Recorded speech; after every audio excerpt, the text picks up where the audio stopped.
नमस्कार बच्चों। तो अब तक हम पढ़ चुके हैं कि वक्ता जो है वह एक झोपड़ी में रहता था। उसके झोपड़ी के सामने जो है वह एक अट्टालिका था, सेठ जी रहते थे और उन्हीं के पीछे से एक दरवाजा था जो पाखाना की ओर जाता था। तो यहाँ पर अट्टालिका का जो मालिक है वह उस छपरी को तोड़कर अपना पाखाना बनाना चाहता था। तो देखो वो बहुत ही धनी सेठ था, उसके घर में अन्न की कमी नहीं तो हजारों बोरे अन्न उसके यहाँ मौजूद हुआ करते थे, पर फिर भी पुलिस वाले कुछ नहीं कहते थे। गरीब यहाँ पर भूखे मर रहे होते हैं मगर उसके घर में अन्न ही अन्न भरे पड़े हुए। यहाँ तक क्या है, चूहे जो हैं वे घुसते थे वहाँ पर, अन्न खाते थे, खाकर इतने मोटे ताजे हो जाते थे कि 2-3 दिन तक वे लौट नहीं पाते थे। फिर से वे छिद्र बनाते थे और लौटते थे, मगर यहाँ गरीब लोग जो है वे भूखे मर रहे होते हैं। यहाँ पर वक्ता कहते देखो मेरे चारों तरफ अन्न ही अन्न था, पर फिर भी मैंने कभी चोरी नहीं की, कभी डकैती नहीं किया, कभी किसी के सामने हाथ नहीं फैलाया। तो ये हो गया उसकी परिस्थिति। अब जिस दिन लेखक मतलब यहाँ पे वक्ता की मौत आई तो उस दिन की चर्चा की गई है कि उस दिन मालिक जो है वो अट्टालिका का जो मालिक है उसके बेटे की शादी थी। तो चारों तरफ क्या है, खुशबू ही खुशबू थी। वे बहुत बड़े इंसान थे, धनी व्यक्ति थे, तो तरह तरह के पकवान पक रहे थे, बहुत ही टेस्टी टेस्टी खाना बन रहा था। तो यहाँ पर क्या पकवानों से बहुत अच्छी खुशबू आ रही थी। तो यहाँ पर लेखक जो है वह उसे बहुत जोरों की भूख लगी होती है। तो यहाँ पे पकवानों की खुशबू सूंघते हैं, उनकी पेट में बहुत जोरों की ऐंठ आती है, पर फिर भी वे क्या है कुछ नहीं बोलते। यहाँ पर उनका जो कुत्ता था, वफादार कुत्ता, वे क्या करते, दीवार फांद कर पकवान जाकर खा लेता है। तो अब क्या है, वह पकवान खाता है, इसीलिए क्या है जो मालिक है वह उसे डंडे से बहुत पीटता है, उसे काफ़ी चोट लगती है और डंडे की चोट खाकर वह वक्ता के पास लौट आता है। वहीं पर वह चीखता है, रोता रहता है, बिलखता रहता है, काफ़ी चोट लगी थी, खून बह रहा था सिर से। तो उसके बाद क्या है, पर यहाँ पर कुत्ता मर रहा था और यहाँ पे वक्ता जो है उसके पेट में भी बहुत जोरों की ऐंठ आई और उसे बहुत दर्द होता, तकलीफ होता है और उसके भी प्राण निकल रहे थे, मगर वो चीख नहीं पा रहा था। उसे कुत्ते के सामने चीखने में शर्म आ रही थी। दोनों में इतना ही अंतर था। इसके बाद क्या, दोनों के प्राण पखेरु उड़ गए, कुत्ता भी मरा और जो है लेखक जो है यहाँ पे उसकी भी मृत्यु होती। पर दोनों में अंतर इतना ही था कि कुत्ता जो है वह खाकर मरा और लेखक जो है बिना खाए, पर दोनों की मृत्यु एक साथ ही हुई थी। तो यहाँ पर यहाँ तक हम पढ़ चुके थे। आगे हम पढ़ेंगे पृष्ठ संख्या 19 खोलिए। उधर बारात उठी। अब मैंने कहा था ना कि यहाँ पे जो सेठ थे, धनी सेठ, उनके बेटे की शादी थी तो उसकी बारात उठती है। बारात उठी, उधर चंडालों ने टीन की गाड़ी में मुझे पटक कर घसीटा। तो यहाँ पर बारात उठी और यहाँ पे वक्ता जो है उसकी मृत्यु हो चुकी थी। तो चंडाल लोग आते हैं और उसे क्या है, टीन की जो गाड़ी थी उस पर पकड़कर क्या है पटक देते हैं, उस पे घसीटते हैं। सड़क के उस ओर से अमीर के लड़के की बारात जा रही थी और इस ओर से मेरी वह सरकारी अर्थी। सरकार से चंडाल लोग आए थे, उसकी जो है उसकी लाश को टिन की गाड़ी में उठाया जाता है। यहाँ पे बाराती जा रहे थे और इनकी गाड़ी जो है टिन की सरकारी गाड़ी, उस पर क्या है वे सवार थे। सरकार ने भोजन का प्रबंध नहीं किया था, पर मरने वालों की लाशों को दफनाने का इंतजाम बहुत अच्छा किया था। सरकार ने जीते जी कभी भी भोजन का तो इंतजाम नहीं किया, पर मरने के बाद जो है सरकार ने बहुत अच्छा आयोजन किया था, इंतजाम किया था। उधर बारात के पीछे मंगल गान हो रहा था। तो बारात की जो गाड़ी जा रही थी वहां पर मंगल गान हो रहा था। मेरी लाश के पीछे एक भी रोने वाला नहीं था। तो मैं तो मर गया पर मेरे पीछे रोने वाला भी कोई नहीं था। ऐसी सफाई से मरा कि किसी को कष्ट ना हुआ। तो मैं बहुत आसानी से सफाई से मरा, किसी को कष्ट नहीं हुआ, कुत्ते तक को नहीं, किसी को तकलीफ नहीं हुई।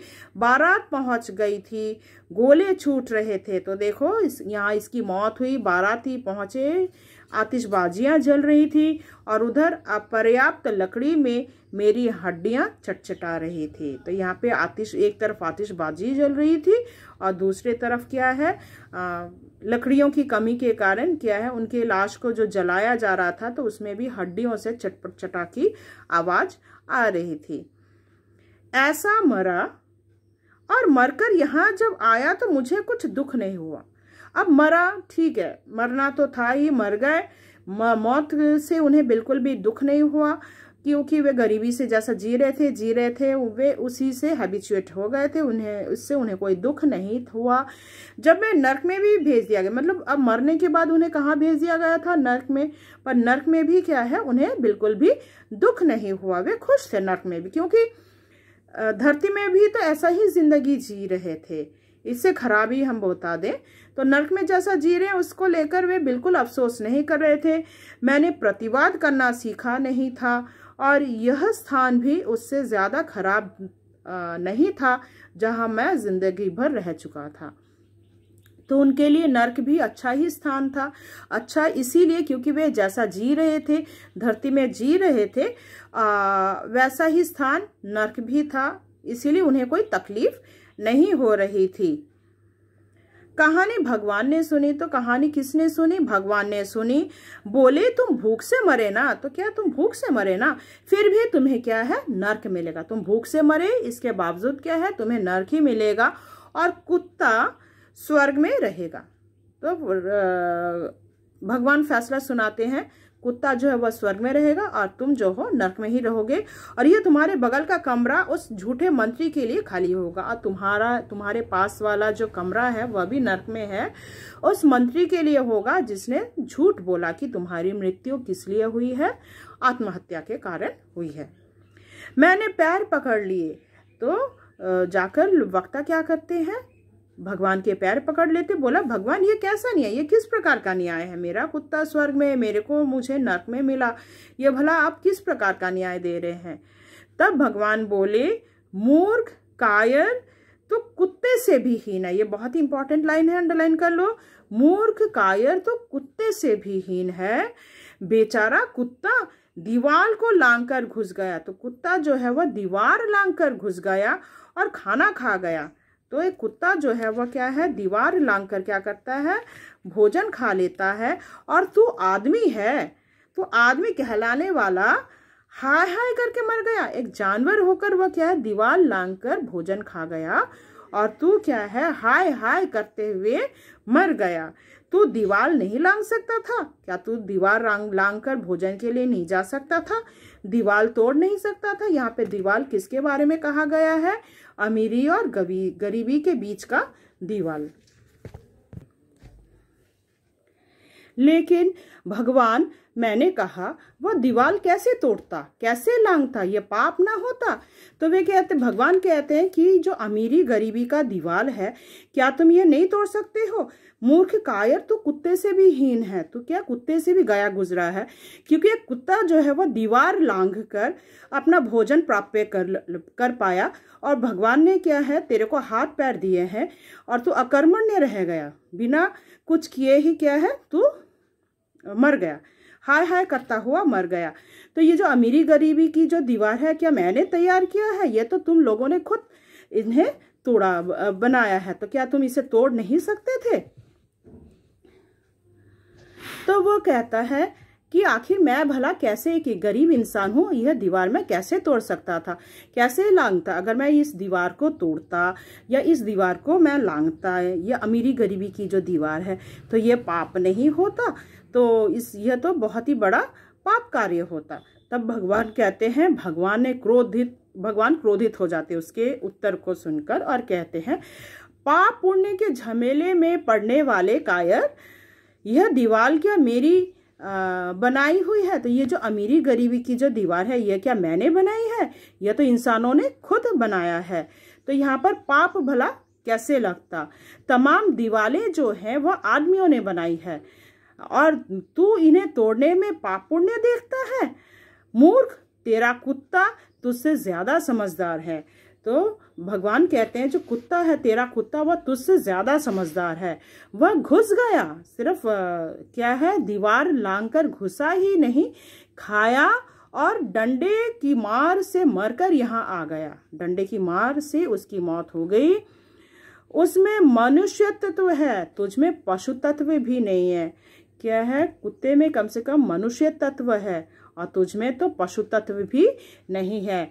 मैंने तुम्हें बुद्धि दी है, भगवान कहते हैं मैंने इंसानों को बुद्धि दी है, हाथ पैर दिए हैं, कार्य शक्ति दी है, और तू अकर्मण्य बुजदिल कीड़े सा मर गया। तेरे को क्या है, मैंने जो सृष्टि की है, तुम्हें हाथ पैर देकर बुद्धि देकर भेजा, मगर तुम क्या हो, कीड़े की मौत मरे।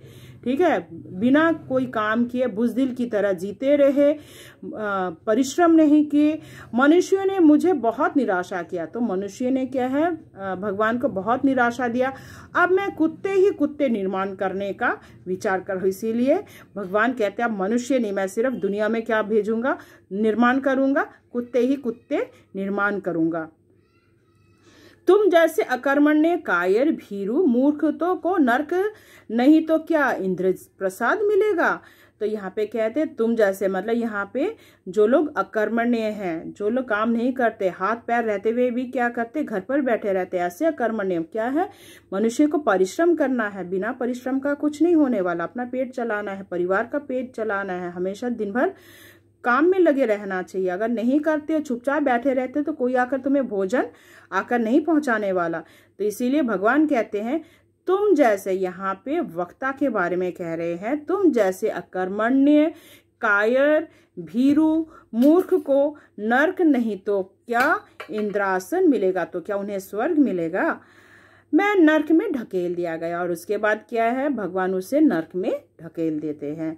और मैं इस कोने में तुमसे कह रहा हूँ, इसीलिए वे नरक से कह रहे हैं वक्ता।